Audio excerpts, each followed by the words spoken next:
सर्वशक्तिमान परमेश्वर कहते हैं, यदि किसी देश या राष्ट्र के लोग परमेश्वर द्वारा उद्धार और उसकी देखभाल प्राप्त करने में अक्षम है, तो इस प्रकार का देश या राष्ट्र विनाश के मार्ग पर अंधकार की ओर चला जाएगा और परमेश्वर के द्वारा जड़ से मिटा दिया जाएगा। मैं चाहता हूं कि हर एक मनुष्य देखे कि जो कुछ मैंने किया है वह सही है, और जो कुछ मैंने किया है वह मेरे स्वभाव की अभिव्यक्ति है। यह मनुष्य का कार्य नहीं है और प्रकृति का तो बिल्कुल नहीं है जिसने मानव जाति को उत्पन्न किया है। इसके विपरीत यह मैं हूं जो सृष्टि में हर जीवित प्राणी का पोषण करता है। मेरे अस्तित्व के बिना मानव जाति केवल नष्ट होगी और विपत्तियों के दंड से गुजरेगी। कोई भी मानव सुंदर सूर्य और चंद्रमा या हरे भरे संसार को फिर कभी नहीं देखेगा। मानव जाति केवल शीत रात्रि और मृत्यु की छाया की निर्मम घाटी का सामना करेगी। मैं ही मनुष्य जाति का एकमात्र उद्धार हूं। मैं ही मनुष्य जाति की एकमात्र आशा हूं, और इससे भी बढ़कर मैं ही वह हूं जिस पर संपूर्ण मानव जाति का अस्तित्व निर्भर करता है। मेरे बिना मानव जाति तुरंत निस्तब्ध हो जाएगी। मेरे बिना मानव जाति तबाही झेलेगी और सभी प्रकार के भूतों द्वारा कुचली जाएगी।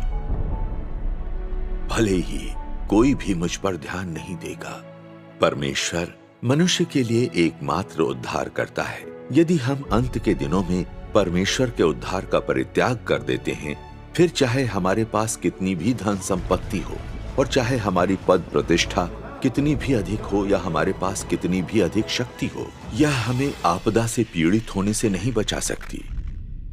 आपदा मेरे द्वारा उत्पन्न की जाती है और निश्चित रूप से मेरे द्वारा ही गुप्त रूप से आयोजित की जाती है। यदि तुम लोग मेरी नजरों में अच्छे के रूप में नहीं दिखाई दे सकते हो, तो तुम लोग आपदा भुगतने से नहीं बच सकते हो। मेरी दया उन पर व्यक्त होती है जो मुझसे प्रेम करते हैं और अपने आप को नकारते हैं, और दुष्टों को मिला दंड निश्चित रूप से मेरे धार्मिक स्वभाव का प्रमाण है और उससे भी बढ़कर मेरे क्रोध का साक्षी है।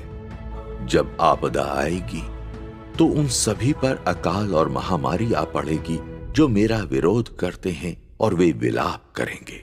जो लोग सभी तरह की दुष्टता कर चुके हैं किंतु जिन्होंने बहुत वर्षों तक मेरा अनुसरण किया है, वे अभियोग से नहीं बचेंगे।